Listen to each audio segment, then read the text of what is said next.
a aplicação estrita da lei e a realidade dessas comunidades. Bom, só queria mostrar rapidamente, acho que termina aí, né? O mapa que está ali atrás exposto. Então, veja, a história desse mapa é a seguinte.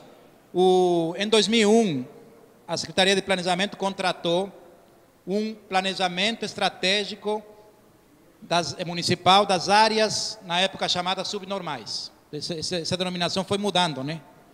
A favela, por exemplo, já caiu em desuso há muito tempo. Depois foram chamadas de subnormais, depois de precárias, enfim.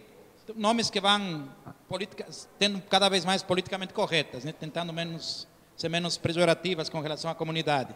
O fato é que, em 2001, se contratou esse PEMAS, Planejamento Estratégico Municipal de Assentamentos Subnormais, e em 2005 ele foi atualizado. O que acontece? Na revisão de 2005, houve muita preocupação com os textos e pouca ou nenhuma com os anexos. E esse é um dos anexos. Então, coube a CEPLAN, quando o processo voltou para o Executivo, fazer a adequação dos anexos à realidade da época e aos textos aprovados no processo de 2005. Então, esse foi um dos mapas que foi atualizado, com base na atualização do PEMAS de 2005, certo? Então, houve essa atualização e todos os anexos, inclusive esse aqui, foram entregues a todos os membros do CONDURB antes de iniciar as discussões em 2008, certo? Que foi paralisado e voltou em 2009, inclusive esse mapa. Bom, esse mapa mostra basicamente as áreas de ocupação precária, mas também algumas áreas onde essas comunidades podem ser remanejadas, mas faltam. A verdade é que não tem área suficiente para remanejar todos que se encontram em áreas de risco ou de interesse ambiental. Aqui um exemplo. Todo esse pessoal aqui do Canal Santa Maria, e aqui as do Morro do Avião, já foram deslocadas para o bairro Novo. Então, aqui um exemplo de áreas ocupadas e de áreas, na época ainda não ocupadas, para onde elas podem ser remanejadas. Então, esse é o objetivo do plano. E é isso que o Estatuto da Cidade estabelece. Você tem que estabelecer áreas já ocupadas para ver se é possível e viável sua regularização e urbanização, e as que não forem, terão que ser remanejadas para outras áreas que o plano deve apontar. Então, aqui foi apontado uma área, obviamente, a do bairro Novo, 17 de março, né? Mas deve-se procurar outras na cidade para abrigar pessoas que estão em áreas de interesse de risco ou de interesse ambiental, certo? Então é isso, gente. Vou passar então a palavra ao presidente para que os especialistas, os técnicos da prefeitura aqui presentes, explorem um pouco mais esse assunto, certo? Obrigado.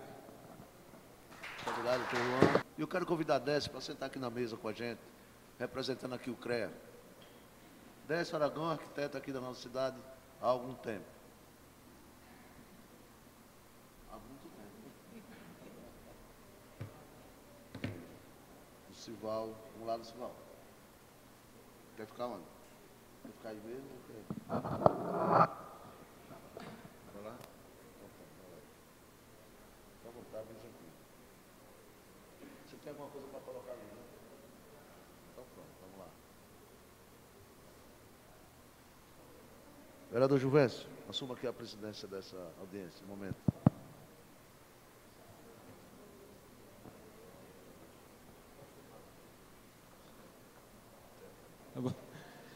Boa noite, pessoal. Eu vou abranger, eu ia dar um retrospecto à parte legislativa, depois entrar nos programas habitacionais e essas adequações, uma legislação com a prática. A aplicação do município em relação ao que prevê a legislação que está relacionada à habitação. Embora Juan já tenha tocado, eu vou passar superficialmente, porque na parte teórica, na parte que envolve os planos, os códigos, o PEMAS, ele já tenha comentado, então eu vou evitar tocar nesse assunto, ou pelo menos, para não ser redundante, eu vou passar essa parte. Aqui, só na apresentação, estou mostrando aqui já os nossos programas, a aplicação dos nossos programas, e aqui é o bairro 17 de Março. É uma parte do bairro 17 de Março. Esse bairro ele é muito amplo, ele está previsto mais de 3.000 unidades, então aqui é uma pequena parte dele. Pode passar. Já na Constituição Federal, já se prevê as obrigações dos entes públicos, as 3 esferas de governo. Estou na frente. Tem jeito. Então, vê aqui a responsabilidade nas 3 esferas de governo. É competência comum da União, dos Estados, do Distrito Federal e dos municípios. Então, a moradia digna é uma obrigação dos entes públicos. E a promoção de programas habitacionais está dentre elas. Por favor. Depois vem na própria lei orgânica, que acompanha essa definição lá na Constituição, também traz essa obrigatoriedade e traz para si mesmo a obrigação de levar à prática essa obrigação. Aqui as funções sociais de habitação, né? São funções social, ambiental e econômica. Abrigar a família, principal delas, ambiental, inserção ao meio ambiente, sustentabilidade, e a econômica, a própria produção, produz, desenvolve, sustenta o ser humano. O Estatuto da Cidade também, o Estatuto da Cidade, ele é de 2001. É, Juan? É isso mesmo, 2001. Aí é interessante porque a nossa lei, nosso plano diretor é de 2000, ele veio antes do Estatuto. Então, muitas das definições, o nosso plano diretor já contemplava isso. E alguma coisa, na revisão, já se corrigiu.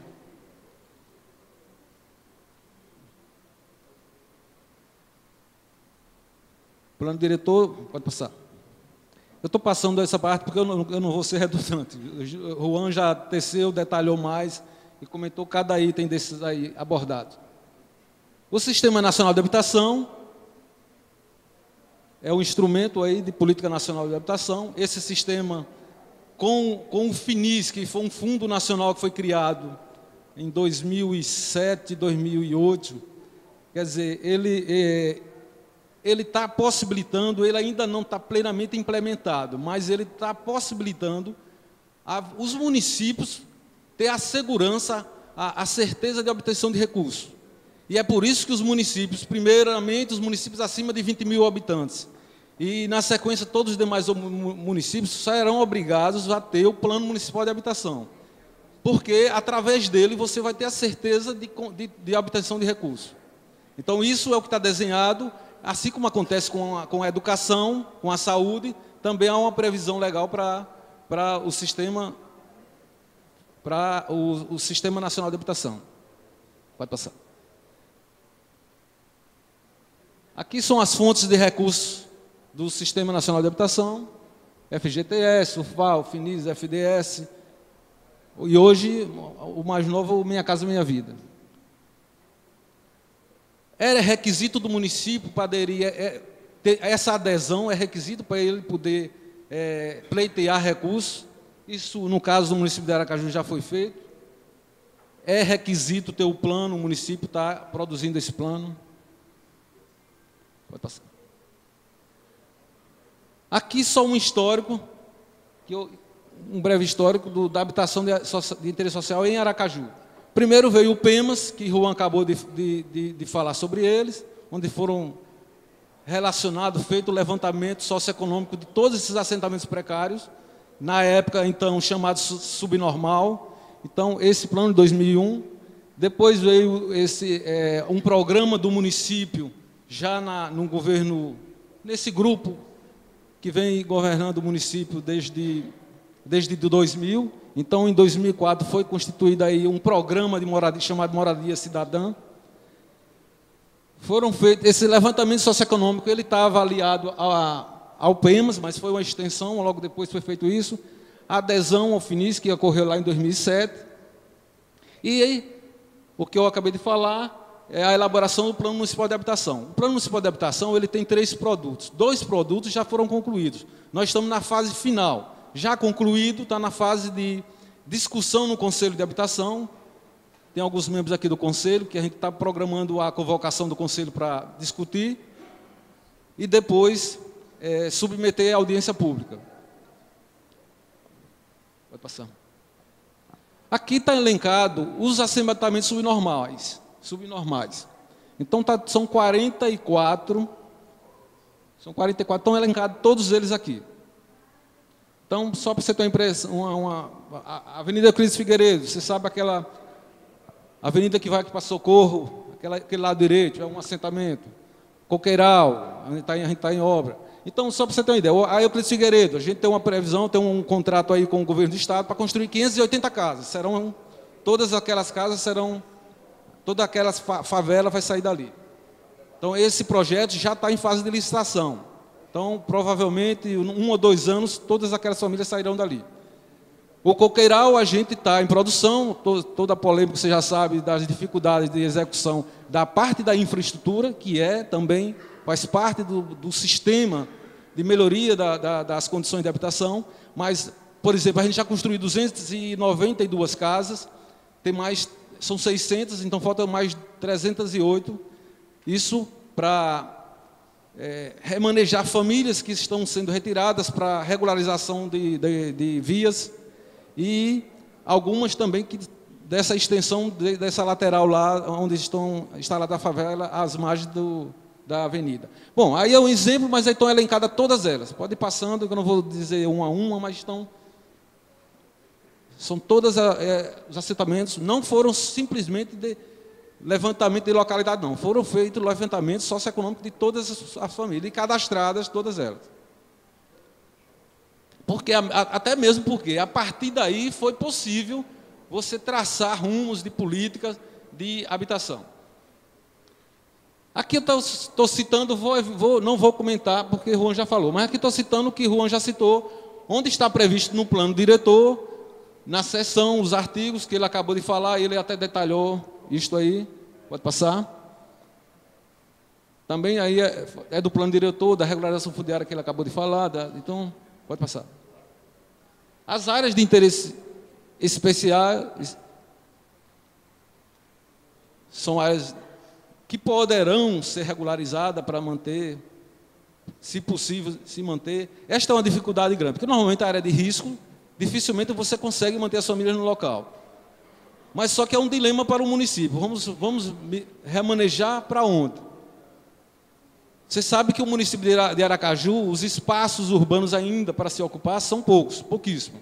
O que sobrou hoje em dia foi a zona de expansão, onde a restrição de construção, as taxas, os índices urbanísticos são mais exigentes, então as dificuldades são muito maiores de se construir naquela região. Além delas estar extremamente valorizada. Então, esse é um dilema do município de encontrar área para diminuir o déficit habitacional. Aqui ele está só definindo, o que está lá naquele mapa maior, ele foi cortado aqui, só para vocês terem uma ideia, onde é que estão esses assentamentos. Está lá o Lamarão, Soledade, Bugio, então você vê todo ponto da cidade, especialmente nessas áreas de mangue, nessas áreas próximas aos rios, tem um pequeno, outros maiores, mas tem assentamentos precários. Boa parte, a maior parte deles já sofreram, vem sofrendo intervenção do município. Pode passar. Aqui ele só está os detalhes, aquele mapa maior que a gente dividiu, para vocês terem uma ideia. Coroa do Meio, que foi uma intervenção que todos sabem, foram retiradas todas aquelas famílias, e de uma forma que você pudesse também preservar o mangue, além de ter retirado as famílias e ter mantido no local, ainda fez aquela proteção lá no mangue. Aqui é o bairro de Santa Maria, que o Juan falou, mas essa extensão do canal, todas essas famílias, antes da chuva recente, ali março, abril, foram retiradas, todas as famílias, além do Morro do Avião, e foram para o bairro 17 de Março. O bairro 17 de Março, vocês sabem, que já tem 956 unidades entregues. Então, basicamente, a maioria foram dessas daí. Algumas também de área de risco, como de Agitimana, de outras regiões, também foram para lá. Mas aí um número bem menor de famílias. Aqui a execução dos programas habitacionais do município. Eu qualifico um programa expressivo, um programa avançado e expressivo do município. Isso, a partir de 2000, você percebe aqui o par, a partir do par, veja quantas unidades foram construídas, 7.100 unidades. Então, era um programa, embora aquele programa ele não alcançava a faixa de renda mais expressiva, que é a faixa onde reside o déficit maior de habitações, que é até 3 salários. O PAR, ele contemplava famílias de 3 a 5 salários. Muito embora a gente saiba que muitas famílias, e a gente tem uma estimativa em torno de 30% das famílias que foram beneficiadas eram de faixa de renda até 3, embora o programa fosse de 3 a 5. Por quê? Porque muita gente conseguia uma declaração, uma forma de renda, ou aquele emprego informal, e complementava, porque só conta ele teria que comprovar para poder absorver aquela prestação. Então, embora ela fosse acima de 3, mas muitas famílias conseguiram ser beneficiadas com essa faixa de renda. Então, está aqui, eu separei aqui só para as gestões dos prefeitos. Então, até 2006 era o prefeito e hoje governador Marcelo Deda, e as 1838 já na gestão atual. Aqui são todos os empreendimentos do PAR relacionados com o número de unidades. Estão todos aí relacionados. Pode passar? Volte aí, por favor. Só porque o montante, embora vocês tenham... Volte.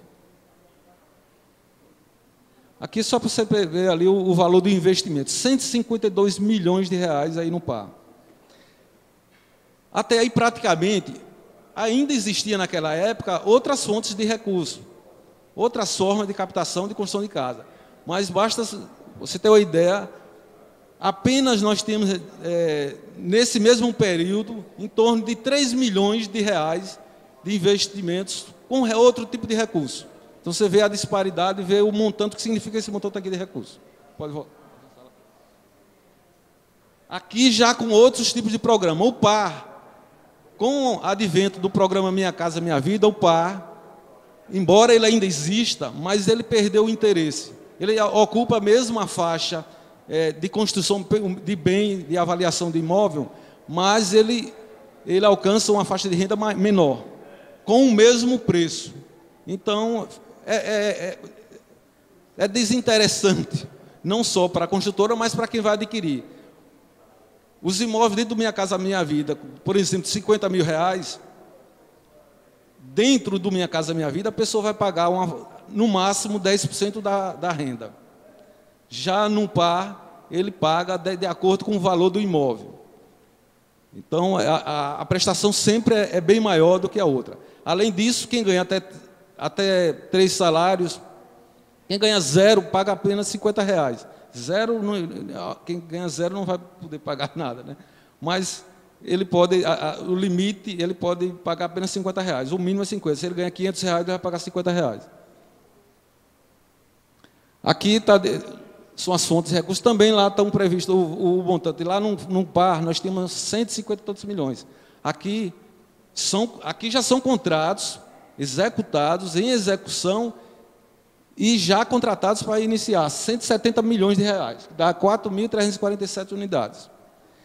Aqui sempre dá para perceber também que o valor unitário está maior. Veja que lá temos 7 mil unidades com 150 milhões de reais, porque aqui já contempla ações de urbanização, ações de regularização fundiária, então as outras ações previstas no Sistema Nacional de Habitação.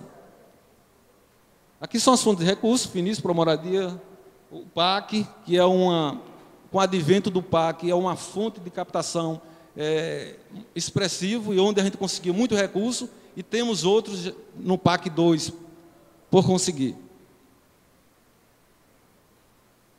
Aqui está discriminado os contratos, está por contratos. 56 unidades, 820 mil, então está detalhando. Por exemplo, já entregamos 1.012 unidades, das quais 956 lá no bairro 17 de Março. Apenas 56 que está no Santos Dumont. Estão em execução, hoje, 2.331 unidades. Daí está fora do 17 de Março.